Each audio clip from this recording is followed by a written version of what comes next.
morning everyone, or afternoon. Um, I wanted to create a video whilst it's still fresh in my psyche about the implications of having a condition that isn't necessarily recognised by the NHS and what that means for you financially.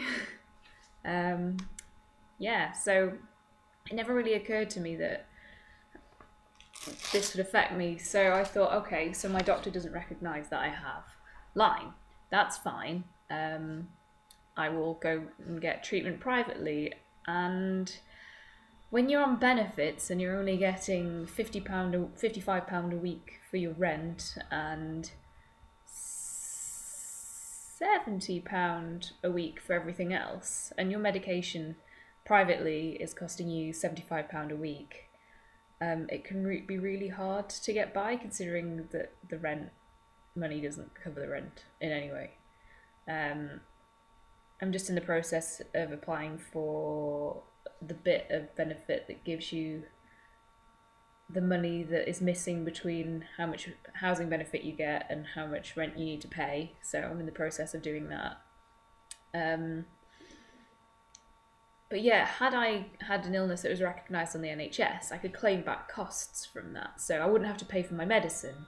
So that would be fine.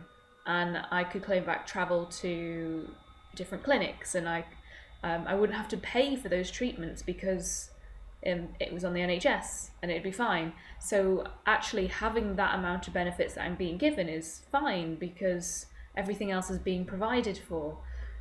But when you have an illness that isn't recognised by the NHS and you have to fund all that yourself, life becomes really, really, really, really hard. And I've nearly cried. Actually, I have cried twice today, but we're going to go... I haven't even had tea yet.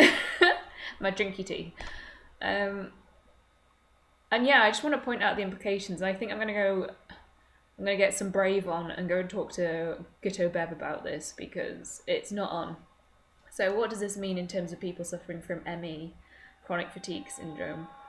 Well, first of all, as Dr. Sarah Myhill is trying to campaign for, it's not just ME. It's not chronic fatigue, end of, you are like that for the rest of your life, goodbye, which is how the doctors have treated most of the people on the course that I've been on for ME sufferers.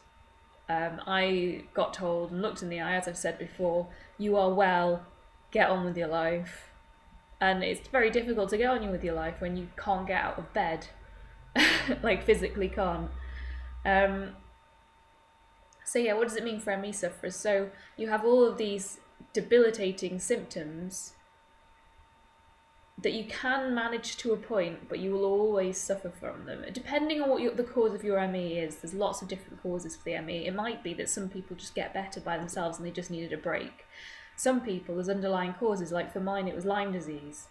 And so if I go by the NHS's diagnosis of, actually no, you have ME, there's nothing more we can do for you, I will be sick for the rest of my life.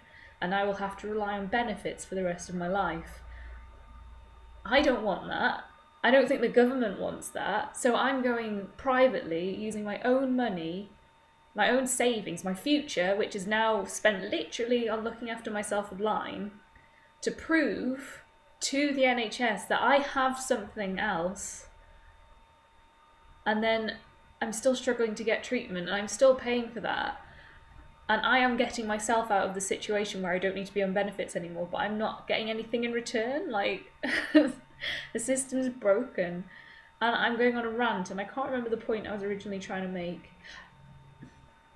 It's just that there are so many people out there whose symptoms could be treated easily. It might be they have butt parasites that are taking all their minerals and vitamins, and all that is needed is a butt flush, or several, and the parasite cleanse, and they'll be well again. But because the NHS tests rely on you doing a poop, which just so happens to have the eggs in at the time that you hand it over, which in 1 out of 3 cases isn't going to happen. I mean, maybe you've got a 1 in 3 chance of giving them a good poo. Otherwise you don't get that diagnosed. So lots of people might have gut parasites.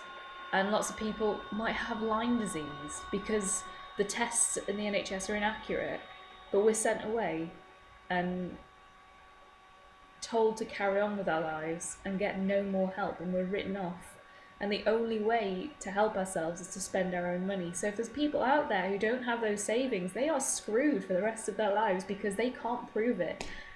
And it's shit. And I'm so grateful that I saved to go travelling and saved to start my Wild Wonders business, because, like,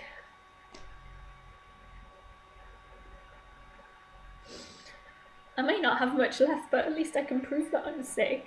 And I may not be believed, but at least I know. So I can make my own steps to help myself. But there's just so many people out there who can't, and yeah.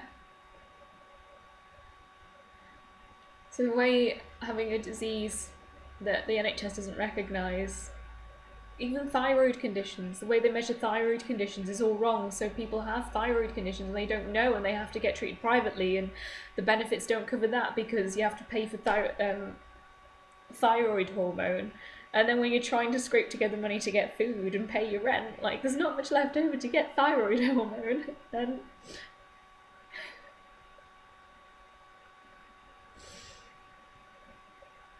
if you don't have a condition that the NHS recognises, you get your benefits, you spend all your benefits on the house and staying alive, which is what they're for, and then you have to leave the rest up to chance, I guess. You have to leave getting better up to chance and the goodwill of others.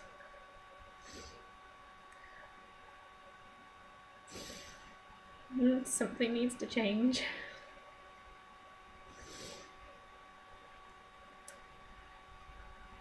My name's Lauren.